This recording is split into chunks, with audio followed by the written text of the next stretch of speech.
Buenas tardes con todos. El día de hoy voy a realizar una entrevista en la cual he tenido la oportunidad de poder acceder con el señor Fausto Ruiz, quien es contador de profesión. El día de hoy vamos a conocer un poco más de él y acerca de su vida y su carrera. Así es que antes de conocer voy a realizarle algunas preguntas acerca de su vida. Vamos a comenzar. Bueno, señor Fausto, primero que nada, le agradezco por haber accedido a esta entrevista muy amablemente. Primero quisiera conocerlo un poco más y le voy a realizar unas preguntas. Exactamente, ¿usted en dónde nació y pasó sus primeros años de vida? Bueno, yo nací en un distrito de Piura que se llama Tamarindo, así como la fruta tamarindo, así. Este distrito pertenece a la provincia de Paita, ¿no? Y yo soy tamarindeño, paiteño, piurano, ¿no? En este orden, distrito, provincia, departamento. La primaria estudié en mi pueblo, en la escuela número 19 de varones. La secundaria la estudié en Talara, en la gran unidad escolar Ignacio Merino. Y, y bueno, ya en la universidad me vine a Lima, he estudiado en la Universidad Nacional del Callao. Ahí Y me gradué. retomando un poco a lo que cuando estaba en el colegio, sí, ¿cuáles eran sus cursos favoritos? Bueno, cuando he estado en el colegio o en la escuela, en el colegio, ¿no? Sí, en el colegio. La secundaria. Ujú. Bueno, la verdad, ¿cómo se llama? A mí me ha gustado, ningún curso me ha disgustado, todo me agradaba mucho, pero yo pienso que muchas digamos, el efecto que tiene que un curso te guste o no te guste, es la forma como lo que el profesor enfrenta o cómo el profesor desarrolla el curso. Sí, Por ejemplo, una de efectivamente. las cosas uno de los cursos que me gustaba mucho era el inglés, porque, bueno, no fue siempre así, ¿no? En el primer año de secundaria, nos enseñaba un militar que era medio atolondrado, el señor, que venía de Lobitos. En Lobitos se encuentra creo que es la segunda región militar, y hay muchos militares, ¿no? Entonces uno de esos era mi profesor de secundaria. Y no me gustó la forma como enseñó todo, pero después nos cambiaron a un profesor, que hasta ahora me acuerdo su apellido, Azaldegui era su apellido. Justamente este profesor tenía relación, su hermano de este señor Azaldegui estaba relacionado con una familia abad de Tamarindo, ¿no? Entonces, bueno, Tamarindo es un pueblo muy pequeño, pero han salido médicos, abogados, ingenieros, economistas, contadores. Es increíble la cosecha de Tamarindo, ¿no? Es un pueblo donde si hacemos una relación de profesionales, te vas a encontrar con una cantidad enorme de profesionales, Muy ¿no? diverso. Y sí, y hay profesores universitarios también, bueno. Entonces, regresando al tema del curso, ¿no? Este profesor me enseñaba excelentemente y yo casi todo lo que sabía de inglés lo había aprendido de él, ¿no? Y me gustaba mucho, ¿no? Y todos los, todos los exámenes que tenía con él eran puros 20, ¿no? Yo me acuerdo que en alguna oportunidad alguien de mis compañeros de clase miró mi libreta de notas, ¿no? Y vio que tenía un montón de 19, ¿no? 20 no podía tener porque a la hora ¿cómo se llama?, de revisarte el cuaderno, no te podían poner 20 en cuaderno, ¿no? Te ponían 16, así, ¿no? Claro. Eso te bajaba Amigo final. tu promedio, ¿no? ¿No? Pero lo miró y se asustó, dijo, yo sabía que habían 19, pero en los exámenes, pero en promedio final de los cursos nunca había visto eso.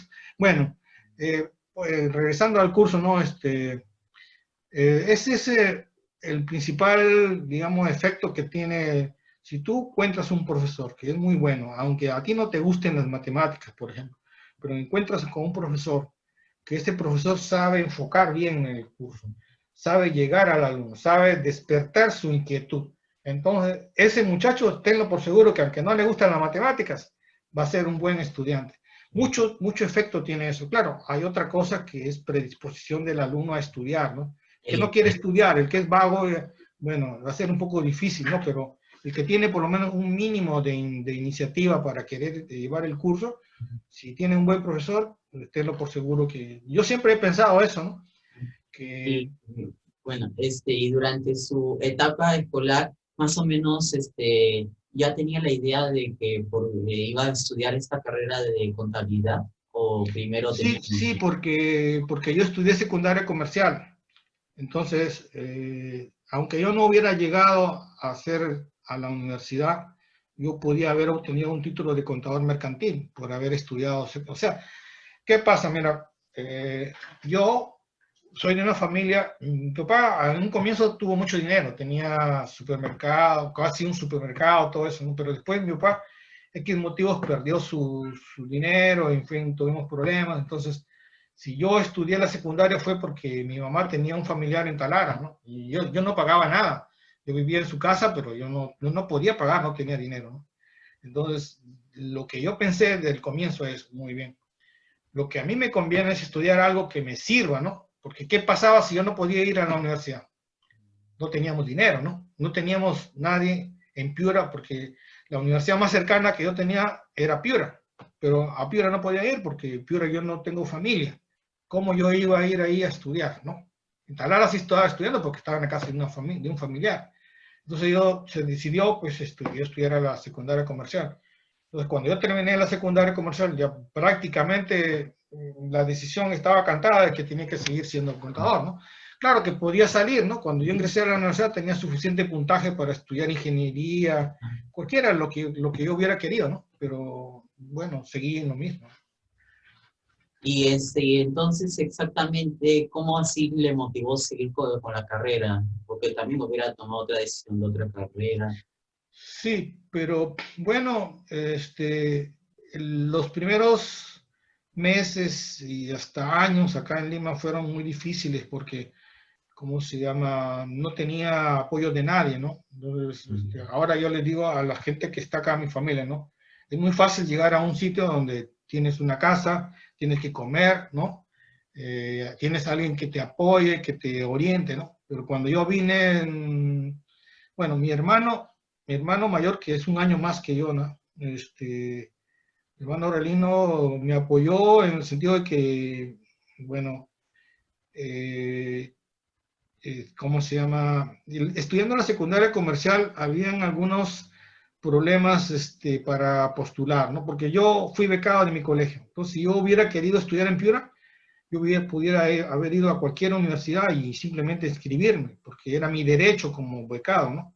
Pero acá en Lima, una beca de Piura no sirve. Tienes que dar el examen de nuevo, como si no tuvieras beca, ¿no?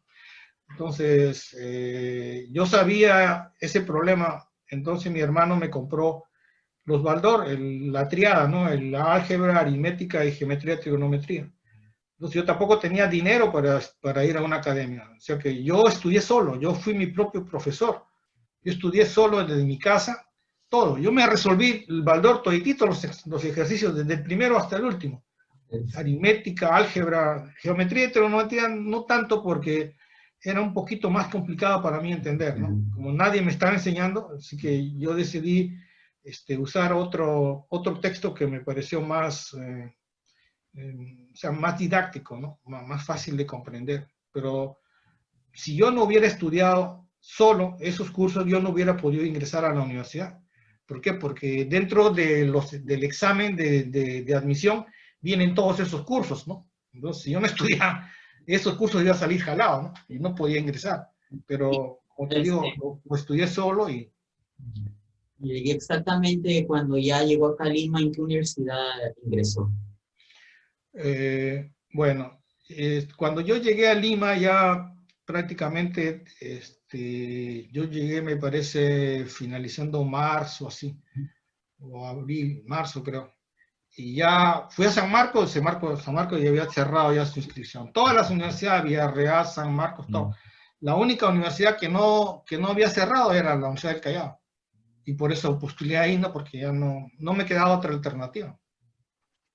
Sí. Y es una muy buena universidad en el área que yo estudié, ¿no? En contabilidad, la Universidad del Callao debe ser una de las mejores universidades a nivel nacional. Y tengo, no sé si te alcance el tiempo después, pero tengo algo que contar respecto a eso, ¿no? Porque hay mucha mentira, ¿no? De que el hábito hace al monje. Es decir, si tú estudias en la Universidad de Lima, pues la Universidad de Lima, ¿no? O la UPC que estudia ahora mi sobrino, UPC, Pacífico, Católica, ¿no? No, no, señor. El hábito no hace al monje.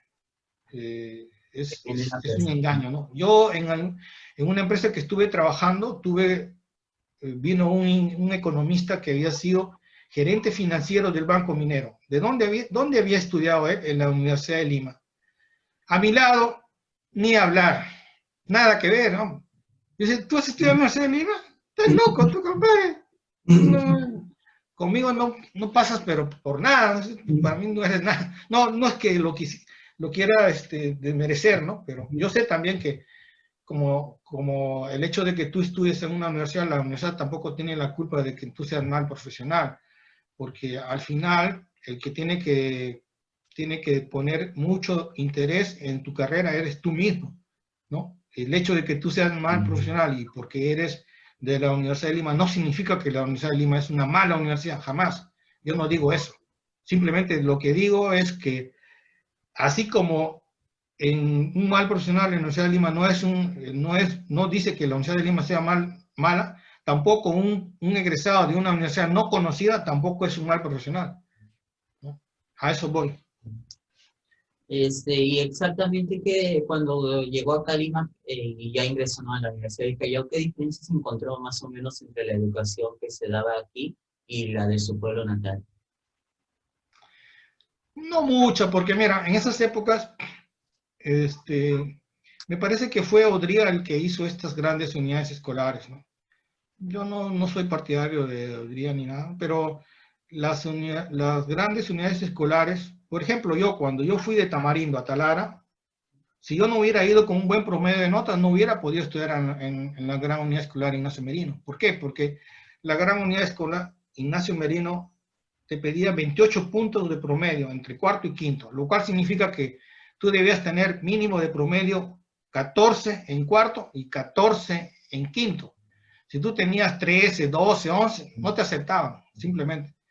¿Y quiénes iban a las universidades, a las escuelas, a los colegios particulares?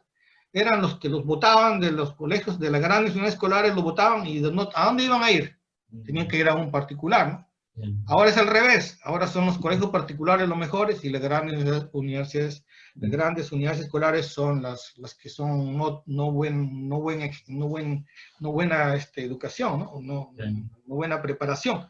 Pero en esas épocas no, era al revés. Si tú eras un egresado de una gran unidad escolar, tú podías ir a cualquier sitio, ¿no? No noté ninguna diferencia, ¿no? Al contrario, acá yo también en la universidad me desempeñé muy bien dentro de la universidad, a pesar de que disponía de muy corto tiempo, ¿no? Porque yo tenía que trabajar, me levantaba como a las 5:30 o más tardar 6 de la mañana y tenía que entrar más antes de las 5 de la mañana me levantaba porque yo tenía que irme a trabajar, a veces hasta la carretera central, ¿no? Y de ahí salir a las 5 de la tarde y venir acá, llegaba ya casi cuando alguna vez ya había comenzado las clases, ¿no? Luego salir a las 10 de la noche de ahí y ir a mi casa, a calentar algo de comer y estudiar y hacer asignaciones y toda esa cosa, ¿no? En medio de todo eso, a pesar del escaso tiempo que disponía, me desempeñé bien, me parece, en la universidad, ¿no? No. Bueno, y retornando un poco en sí de la carrera, durante los primeros ciclos que cursó, ¿ese también llevó algunos cursos básicos como se da en el caso de otras carreras o ya desde el inicio era un poco diferente? No, mira, la currícula yo no sé si serán todas, ¿no? Pero yo creo que sí, porque en el primer ciclo tú llevas, uno de los cursos muy difíciles de pasar son los cursos de matemáticas. En la universidad En el caso de contabilidad llevan análisis matemático 1, análisis matemático 2. Normalmente la gran cantidad de muchachos desaprueban esos cursos, ¿no? ¿Y qué pasa si tú desapruebas análisis matemático 1? Significa que no puedes llevar análisis matemático 2, que es en el segundo ciclo, ¿no? Por lo tanto, te vas quedando. Y si ya no llevas ni 1 ni 2, al tercer ciclo tienes que llevar estadística 1. Y para llevar estadística 1 tienes que haber aprobado análisis matemático 1, análisis matemático 2. Eso es lo que se denominan los prerequisitos, ¿no? Entonces, el que lo va jalando, al final se va quedando y es muy difícil, ¿no? Entonces, pero sí, he llevado cursos de carrera desde el primer ciclo. En el primer ciclo llevé contabilidad general 1, en el segundo ciclo contabilidad general 2. No me recuerdo muy bien, creo que es hasta contabilidad general 3. Y de ahí ya llevas contabilidad intermedia 1, contabilidad intermedia 2, de ahí ya pasas a costos, pero en todos los ciclos llevas cursos de carrera, ¿no? ¿Y a usted le resultó difícil eso? Bueno, he tenido mucha suerte también, ¿no? Porque mira, por ejemplo, en cursos de economía, ¿no? Por ejemplo, me enseñaba un profesor Miranda, ¿no? Que le decían el chino. Y ese señor era profesor en ESAN también, ¿no? Imagínate. O sea, cualquiera no puede pagar una carrera en ESAN, ¿no? Es muy costosa. Y resultaba que yo era, digamos, capacitado por un profesor estudiando en la Universidad del Callao, pero un profesor que también era profesor de la ESAN, ¿no? Entonces, suerte, ¿no? Porque yo no estaba pagando nada, pero estaba recibiendo tan buena educación en esas áreas como la recibía otro que pagaba miles de soles mensual, ¿no? Entonces, como te digo, es cuestión de bastante, no sé, no es que lo diga yo, ¿no? Hay consenso, creo, acá en Lima, que la Universidad Nacional de Callao es una de las mejores universidades en contabilidad. Dentro de esa especialidad está entre las mejores, ¿no? Entre las mejores de todas, ¿no? ¿En algún momento, no, de toda la carrera le resultó específicamente algún curso difícil o sí supo sobrellevarlos todos? Sí, sí, ¿cómo se llama? No soy de las personas que le gusta sacar 11, 12, 13, pero las matemáticas sí me resultaron, son muy distintas, ¿no? Las matemáticas de la universidad son muy distintas a las matemáticas de la secundaria. Y sí debo reconocer que no fue tan fácil aprobarlas, ¿no? Y después, bueno, en esas épocas la contabilidad todavía no estaba muy, digamos, no había sistemas de contabilidad, por ejemplo, ¿no? Los que ahora sí hay, ¿no? O sea, no había tantas ventajas como existen ahora, ¿no? Y eso, en cierto modo, a mí me daba ahora unas ventajas muy grandes con respecto a los muchachos que estudian ahora en esta carrera, ¿no? ¿Por qué? Porque al muchacho le dicen, mira, contabilidad, no, mira, usa este sistema de contabilidad, vas a hacer esto, esto, esto. Pero a veces hace y no sabe por qué lo está haciendo. Es algo mecánico, ¿no? Es como tú agarras una calculadora y ya multiplica, suma, resta, ¿no? No sabes cómo Michi lo está haciendo la calculadora, pero tú sabes que eso es así, ¿no? Entonces, cuando tú has vivido en una época que no había calculadora, lo tienes que sumar de cabeza, ¿no? Claro. Entonces, eso me da, a las personas que tienen cierta edad, les da mucha ventaja con relación a los jóvenes, ¿no? Pero el joven ya viene con una capacidad que no sé, tiene una capacidad innata, por ejemplo, para las computadoras, para sistemas, ¿no? Es muy hábil en eso, ¿no? Una criatura que tiene 7 años ya agarra el celular y ya hace un montón de cosas. Y un viejo que le cuesta hacer eso, ¿no? Entonces, todo tiene su pro y su contra, ¿no? Hay que ir a un tipo, hay que balancear eso, ¿no? Todo en la vida tiene que ser así, ¿no? Porque tampoco no puede ser un muchacho que solamente se dedica a estudiar, no. ¿Por qué? Porque la vida es una sola. Entonces, tú tienes que vivir la vida en todas las etapas y en todos los aspectos de la vida. La educación es un aspecto de la vida, pero también tienes un aspecto social, un aspecto como persona, un aspecto de familia. Entonces tú, a cierta edad, tú tienes que saber, pues, por ejemplo, cómo es el otro sexo, ¿no? Porque vas a llegar a tener 20 años y resulta que no te incomoda acercarte a una chica porque no sabes cómo va a reaccionar y qué sé yo, ¿no? No, tienes que avanzar en todos los aspectos, ¿no? No solamente un solo aspecto. Entonces, a eso me refiero, que todo tiene que ser debidamente moderado, tiene que ir, digamos, y yo he tenido que hacerlo porque, ¿cómo se llama? Si me equivocaba, si me venía todo el castillo de naipes, ¿no? Claro. ¿Cómo se llama? Tenía que ver por mantenerme a mí mismo, por estudiar y por ayudar a mis hermanos menores. Y es muy difícil cuando tú eres de los mayores. Claro. Los mayores son los que tienen que sacrificarse para que los otros salgan, ¿no? Entonces era muy complicado. ¿Y a los cuántos años se graduó de la carrera? Mira, yo terminé de estudiar,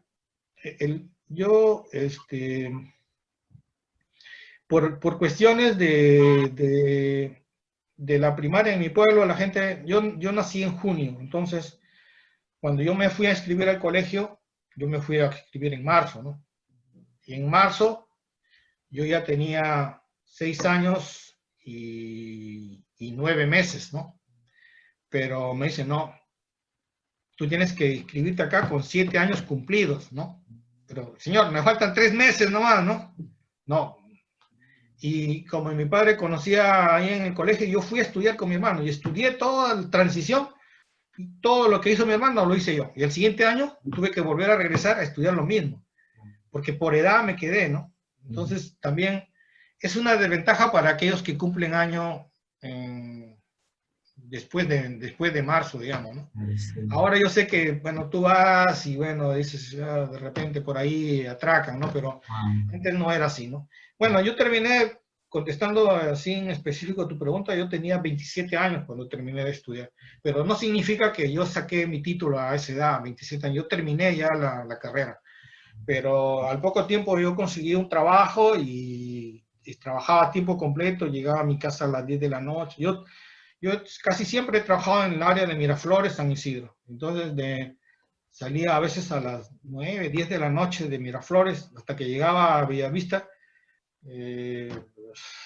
Llegaba muy tarde, ya no tenía tiempo, ya estaba casado, ya vienen los hijos y tienen un problema, otro problema, ¿no? Y al final no pude ponerme, digamos, el suficiente tiempo para hacer tesis, así que di un examen de grado. Yo tengo mi título porque di un examen de grado. En esas épocas, yo no sé cómo será ahora, ¿no? Habían dos formas de obtener título, o hacías tu tesis o te sometías a un examen de grado, ¿no? Como yo no tenía manera de hacer tesis porque, bueno, implicaba mucho tiempo, mucha coordinación y toda esa vaina, dije, bueno, mejor doy mi examen. Y bueno, di mi examen, pues y aprobé, ¿no? Por eso. Claro, y exactamente qué oportunidades laborales ofrece esta carrera a nivel nacional e internacional. Bueno, hay, eh, hay un aspecto acá que ningún gobierno se ha puesto a pensar, ¿no? Por decirte, ¿no? En las épocas que yo postulé a la universidad, ¿no? La carrera que más postulantes recibió fue contabilidad. De tal forma que el último que ingresó en contabilidad podría haber ingresado entre los primeros lugares en ingeniería, ¿no? Porque en ingeniería postularon muy poca gente, ¿no? Entonces, eso es lo que pasa ahora, ¿no? Como el Estado no se pone a pensar, ¿no? Nadie ha hecho una estructuración ni un planeamiento. ¿Cuántos profesionales hay? Ahorita, por ejemplo, yo sé que hay como 60.000 contadores colegiados. 60.000, ¿no? Si tú comienzas a ver a nivel nacional cuántas grandes empresas hay, no sé, ponte que hayan 5.000 grandes empresas, ¿no? Entonces, por cada gran empresa solamente puede haber un contador, ¿no? Entonces son 5.000 grandes empresas y son 50.000 contadores, ¿no? Entonces, ¿a dónde van a ir los otros 45.000 contadores, ¿no?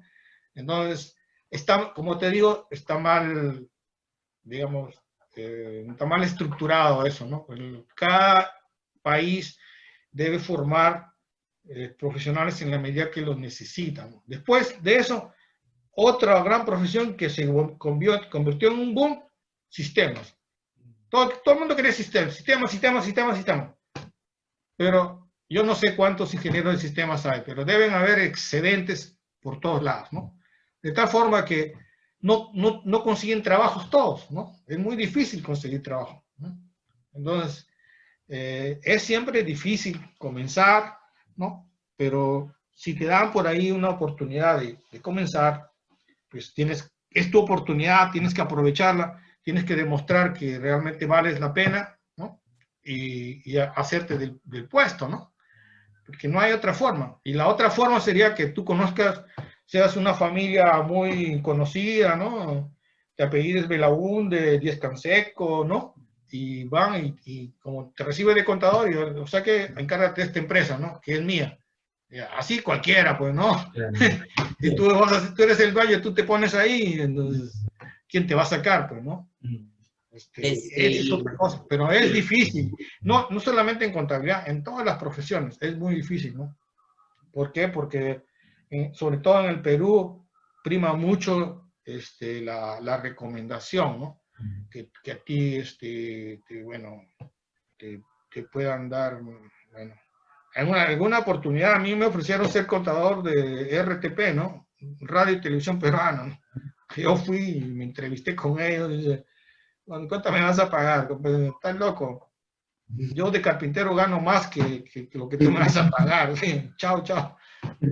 No puedo, ¿no? O sea, hay cosas, bueno, en esas épocas todo el sector público pues, era una porquería, ¿no? Todos ganaban, ahora están ganando muy bien, ¿no? Ahora el sector público ganan 5 o 6 mil soles como si nada, ¿no? Pero en esas épocas, olvídate, estaban muy mal, ¿no? Entonces, Y una pregunta, durante su experiencia laboral, ¿de qué manera trabajó? ¿De dependiente o independiente? muchos años he trabajado a tiempo completo en una empresa exportadora. Ahí comencé, ¿no? Realmente como contador, pero aparte de ser contador también era el que administraba todo, ¿no? Era un negocio que cuando yo llegué era pequeñito, ¿no? Llegué y yo me acuerdo que en el Perú la gran mayoría de empresas comienza así como una empresa familiar, ¿no? O sea, a alguien se le ocurre una cosa y bueno, una cosa lleva a la otra hasta que sin pensar resulta que ya han montado una empresa, ¿no? Entonces el dueño de la empresa es un improvisado que no sabe nada de nada, ¿no? Entonces, bueno, ahora qué hacemos? Bueno, hay que buscar a alguien, ya, bueno. Y este señor, el papá de esta señora, de la dueña de la empresa, era un general.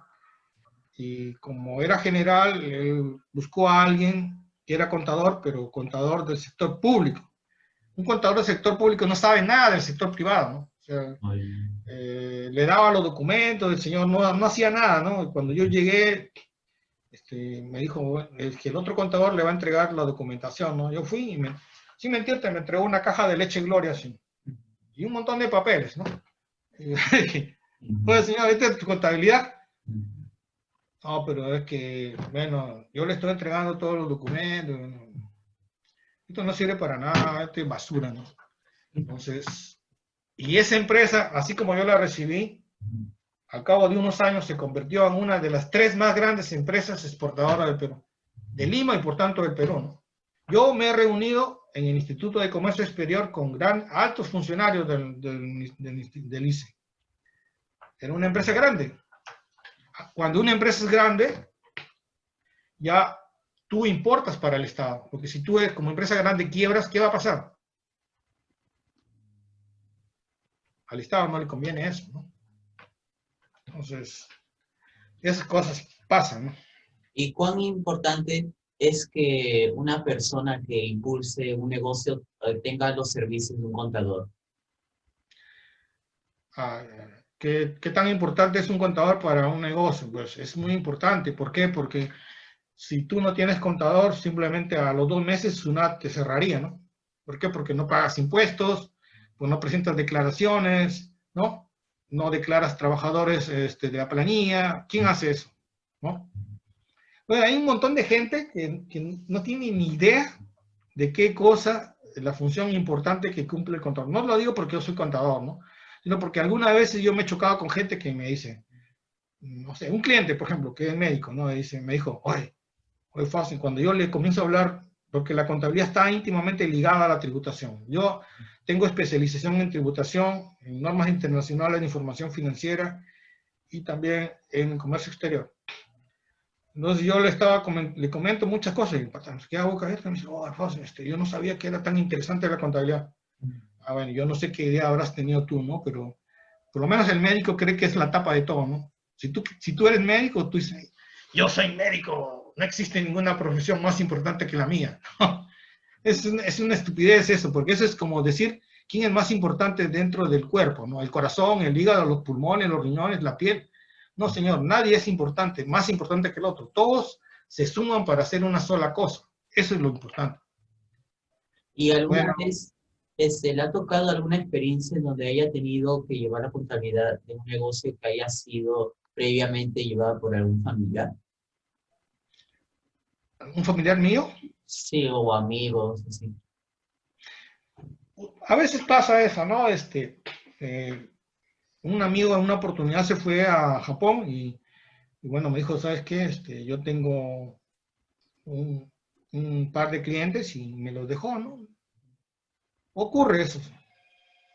¿Y exactamente cuán rentable es esta carrera? No, no muy rentable como debiera, ¿no? Porque es mucho trabajo. Mi sobrino un día me preguntó por eso, ¿no? Y le dije, mira, mejor métete a estudiar ingeniería, otra cosa, porque es demasiado trabajo y demasiada responsabilidad. Dos cosas son importantes en la vida, la salud y el dinero, ¿no? Un médico que se le muere su paciente puede ir a la cárcel porque negligencia, qué sé yo. Y un contador que no cuida los dineros de la empresa o comete errores con la plata, también se va a su casa, ¿no? Porque no le pueden perdonar que la empresa pierda dinero por él, ¿no? O sea, tienes que estar muy atento, ¿no? Y es tan, o sea, el contador, su espectro de trabajo es demasiado grande, ¿no? Por ejemplo, tenemos que ver con la contabilidad, tenemos que ver con la tributación, tenemos que ver con el aspecto laboral, contrato de trabajo. Prácticamente yo no veo un aspecto de la empresa donde no esté involucrado el contador. No logro entender eso, ¿no? O sea, en todos los aspectos está. Y el contador es el gerente administrativo financiero por naturaleza. Quien más sabe de la empresa es el contador. Por tanto, ¿quién puede ser gerente administrativo financiero? Contador, pues. ¿Quién más? ¿Y qué exactamente podría tener en cuenta algún joven que quisiera estudiar esa carrera? Bueno, tiene que ser una persona que sea, que no le tenga temor al trabajo, porque es un trabajo enorme, ¿no? O sea, y no es que, ¿sabes qué? Yo voy a salir de vacaciones. ¿Cuándo he entrado a trabajar? En julio. Yo voy a salir en julio de vacaciones. No, señor. ¿Por qué? Porque en julio tienes que ver las gratificaciones, ¿no? Entonces en mayo, no, pero en mayo tienes que ver los CTS. Ah, entonces en marzo, no, en marzo hay que presentar las declaraciones anuales. No, entonces en enero, todos los meses tienen una excusa. No existe un solo mes que no tenga una cosa que hacer. Entonces nunca vas a salir de vacación. Entonces, ponte a pensar eso, ¿no? Tú eres ingeniero, te dejas de trabajar, te das tus vacaciones, viene otro ingeniero y tienes que ver las máquinas, esas cosas, ya, listo. Trabajas tus 8 horas, te vas a tu casa y te olvidas. No, el contador está de su casa, está pensando una cosa, otra cosa. Una persona que no quiere perder tantísimo tiempo dedicándose a eso, a veces hasta puedes perder tu familia, ¿no? ¿Por qué? Porque te dedicas tanto a esto y no puedes decir no, ¿entiendes? Porque tú tienes que hacer el trabajo y el trabajo tiene una fecha de caducidad. Las declaraciones vencen un día y no puedes decir, no señor, lo voy a presentar mañana, no, es ahora, tienes que presentarlo ahora. Tienes que amanecerte, amanecete, ¿no? Es así.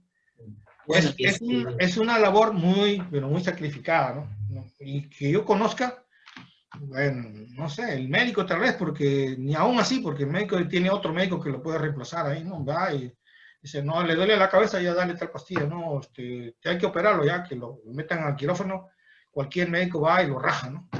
Pero hay cosas, el contador no, porque ¿sabes qué? Porque el otro tendría que saber todo del historial. Y para claro, que aprenda todo ese historial, eso no es fácil. claro, que de la noche a la mañana va y dice, no, el otro ve, ¿no? Dice, ¿cuál es la temperatura? ¿Cuál es esta vaina? Ya, ok, ya es esto. Es más fácil, ¿no? El de acá no, porque tiene un rollo que viene de meses, de años, ¿no? No es tan fácil. Y bueno, ya para ir terminando, ¿no? Actualmente, por la coyuntura que estamos viviendo, ¿él sigue ejerciendo exactamente su carrera de contador o también ha tenido que reinventarse con otra cosa? No, sí, felizmente, gracias a Dios que no he tenido que cambiar nada. Este, sigo igual, ¿no? Claro, este, tengo, tengo que tener mucho más cuidado, ¿no? Antes a veces, ya, cuando tú manejas, sales a la calle y tienes que enfrentarte a los dos grandes dolores de cabeza, a los taxistas, a los microbuseros, a tres dolores de cabeza, y los camioneros, entonces dicen, no, hasta que ya no quiero manejar, ¿no? Llegó un momento en que yo tengo mi movilidad, pero decía, no, hasta que mejor me voy en bus. Y a veces era más fácil, ¿no? Iba en el bus, estaba leyendo, ¿no? Y no perdí el tiempo, porque tengo que irme hasta Miraflores, son como hora y media, digamos, ¿no? Entonces, voy en el bus, me siento, voy leyendo, ¿no? Voy haciendo algo útil. Si voy manejando, voy a hacer una atención, hoy a tener que aguantar tanta mala crianza de gente, no, dice uno. Pero ahora ya no, pues obligatoriamente tengo que manejar porque me da miedo, pues ir en el bus, de repente me voy a contagiar, ¿no? No, nadie quiere estar enfermo, ¿no? Es muy importante la salud. Entonces, ya aquí, ¿no? Finalizamos la entrevista. Le quiero volver a agradecer, ¿no? Por haberme aceptado, poder haber entrevistado y conocer acerca un poco más de usted y de la carrera. Muchas gracias. ¿Ya? ¿De qué? Para servirte. Ya, Luego. conversamos, chao, chao.